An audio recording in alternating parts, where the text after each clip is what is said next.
Ciao a tutti, abbiamo visto nei video precedenti il caricamento, i vari tipi di caricamento delle penne stilografiche. Oggi parliamo un attimo di quello che è invece il converter, parliamo delle stilografiche a cartuccia e quindi di quelle a converter.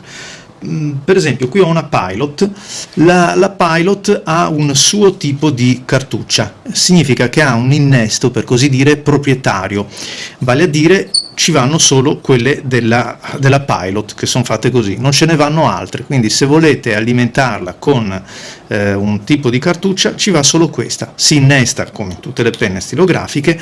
Perché alcune case hanno questa scelta di dotarsi di cartucce proprietarie? Perché probabilmente cercano di fidelizzare il cliente verso l'utilizzo degli inchiostri.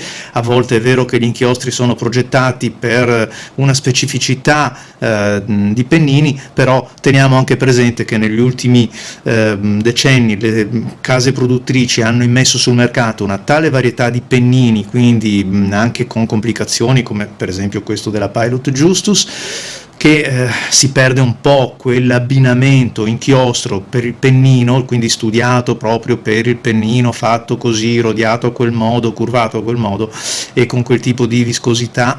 Diciamo che oggi come oggi ha meno valore. Senz'altro abbiamo invece un fattore limitante in che cosa? Che è possibile che Pilot come Sailor, Pelican o tante altre maison abbiano una gamma di inchiostri valida, bellissima, con colorazioni che ci piacciono tanto, ma non troviamo quella che ci piace particolarmente. Magari non c'è il violetto, il rosa, il verde di quella tinta o il blu con quella sfumatura, e allora come posso fare?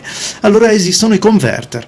Per esempio questo è quello della Pilot, è un converter tra l'altro un po' anche atipico rispetto a tanti altri perché è tipo a vescica, si preme in questo caso e rilasciando dopo la pressione la penna si carica. Andiamo a vedere, smonto la cartuccia che ho montato e ci monto ad innesto in questo caso il mio bel converter. In questo caso per andare a caricare da un calamaio di qualsiasi inchiostro non farò altro che intingere, premere e rilasciando il pennino assurgerà l'inchiostro.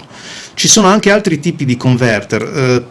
Pilot ad esempio ci mette a disposizione questo converter che secondo me è veramente molto ben realizzato, funziona molto bene, vedete ha una sorta di pistone interno che mi permette, innanzitutto è molto molto ampio, quindi ci sta dentro tantissimo inchiostro, e a bottone premendo riesco a caricare la penna perché la metto nel calamaio e carico. In questo caso ci sta molto inchiostro come vi dicevo e soprattutto posso caricare qualsiasi colore, qualsiasi tipo di inchiostro, soprattutto quello che mi piace di più o che trovo funzioni meglio in abbinamento al pennino che ho scelto.